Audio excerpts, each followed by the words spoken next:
Before watching the video, please subscribe to my YouTube channel and watch the video till the end. You will love my video. We need your support. History has shown us that sometimes the smallest places cause the biggest wars. In 1914, the assassination of an archduke in a relatively obscure city, Sarajevo, ignited World War I, killing millions. Today, the world faces another such potential. Trigger Point, a small island off the coast of China, home to 23 million people, known as Taiwan. To the casual observer, Taiwan is just another small nation. But in reality, Taiwan is one of the most dangerous flashpoints on Earth. Its status is bitterly disputed. China insists it is a breakaway province that must be reunited with the mainland, while Taiwan insists it is a sovereign democracy. The United States, Japan, and Western allies quietly back Taiwan, while Beijing prepares for the day it might take it by force. Add to this mix Taiwan's semiconductor industry, which powers everything from iPhones to fighter jets, and you have a recipe for global chaos. If war breaks out over Taiwan, the world could see the deadliest conflict since World War II. This is the story of how Taiwan became the center of a global crisis, and why the island may hold the fate of peace or war for the entire planet. Taiwan is small. It stretches only about 245 miles long and 89 miles wide, but geography gives it immense strategic value.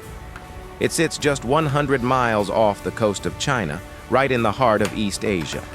Whoever controls Taiwan can project power across the South China Sea, the East China Sea, and even into the Pacific Ocean.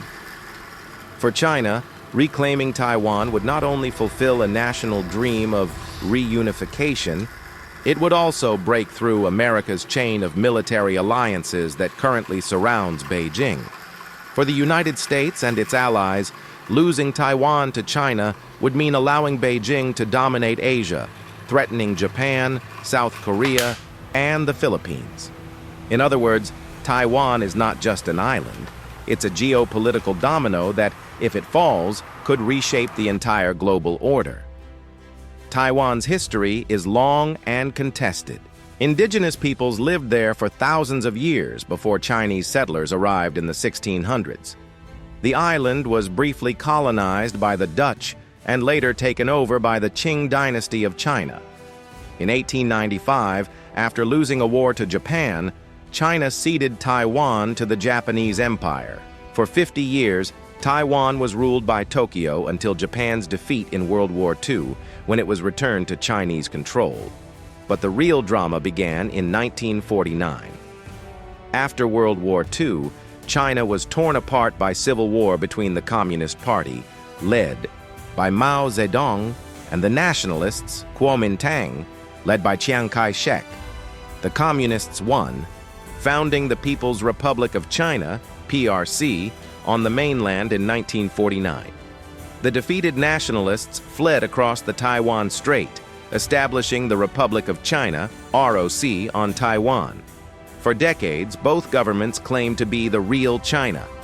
At the United Nations, Taiwan even held China's seat until 1971, when the US and others recognized the Beijing government instead. Yet Taiwan survived, protected by its geography, its US alliances, and its transformation into a thriving democracy. To Beijing, Taiwan is a domestic matter, but to Washington, it's a global one. Since the Taiwan Relations Act, 1979, the US has pledged to provide Taiwan with defensive weapons, though it has never formally recognized Taiwan as an independent nation. This deliberate ambiguity, known as strategic ambiguity, is designed to prevent war. It signals to China that invading Taiwan could trigger US intervention, but it also stops Taiwan from declaring independence outright, which could provoke Beijing.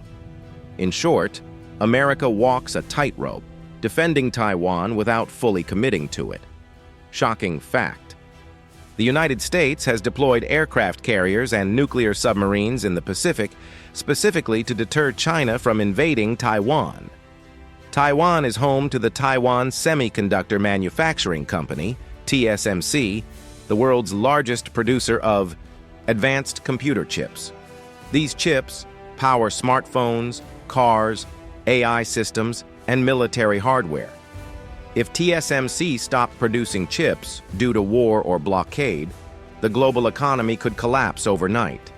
Automobiles would sit unfinished, computers would fail, military systems would be crippled.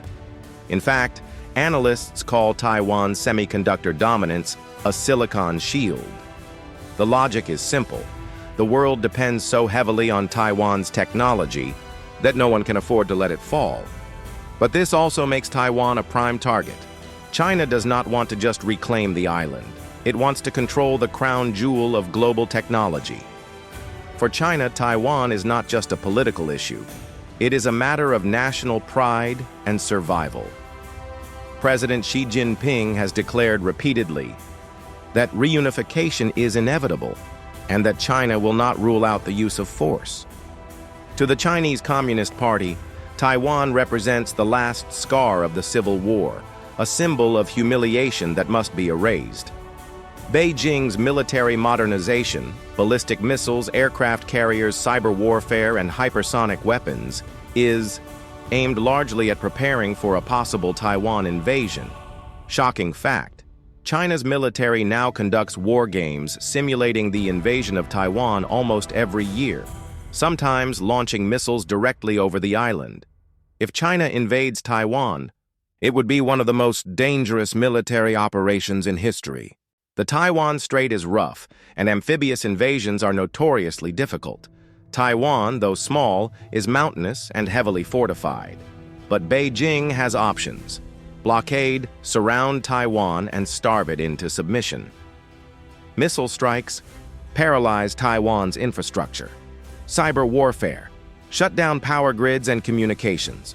Full invasion, the riskiest but decisive move. Meanwhile, the US, Japan, and even Australia have signaled they might defend Taiwan. A clash between nuclear powers could escalate beyond Asia, dragging in NATO, India, and others. Make no mistake, if China invades Taiwan and the US intervenes, it could trigger World War III. The US Navy would face the People's Liberation. Army-Navy, now the world's largest fleet. Japan, bound by alliance treaties, could be pulled into war. South Korea, already facing North Korea, would be caught in the crossfire. Europe might be forced to choose sides, especially as NATO redefines its role in Asia. And hovering over it all is the nuclear question. Would a conventional war spiral into nuclear confrontation? Taiwan has only 23 million people, yet its fate could decide the peace of 8 billion. Taiwan's Air Force sometimes scrambles dozens of times a day to intercept Chinese aircraft. China has built mock versions of Taiwanese cities for invasion training. Taiwan has developed a porcupine strategy, arming itself with enough missiles to make invasion unbearably costly. The US has never promised to defend Taiwan outright, but most analysts believe it would. Blockade of Taiwan could cause a global depression worse than 1929. Many young Taiwanese, despite the threat, live normal lives. Cafes, tech startups, and night markets thrive just miles from possible war. Peaceful status quo. Taiwan remains de facto independent. China keeps pressuring, but no war breaks out. Gradual reunification. Unlikely, but China hopes for eventual peaceful absorption. Sudden war, China launches invasion, US and allies respond. Global conflict begins. Economic collapse. Even without war, chip shortages or blockades could cripple the global economy. The Taiwan crisis is not just about an island. It's about the future of democracy versus authoritarianism, technology versus power, and peace versus war. If Taiwan falls, the balance of global power shifts dramatically toward Beijing. If Taiwan survives, it remains a symbol of defiance against authoritarian expansion. History may look back at Taiwan the way it looks back at Sarajevo in 1914, a small place where the fate of the world was decided.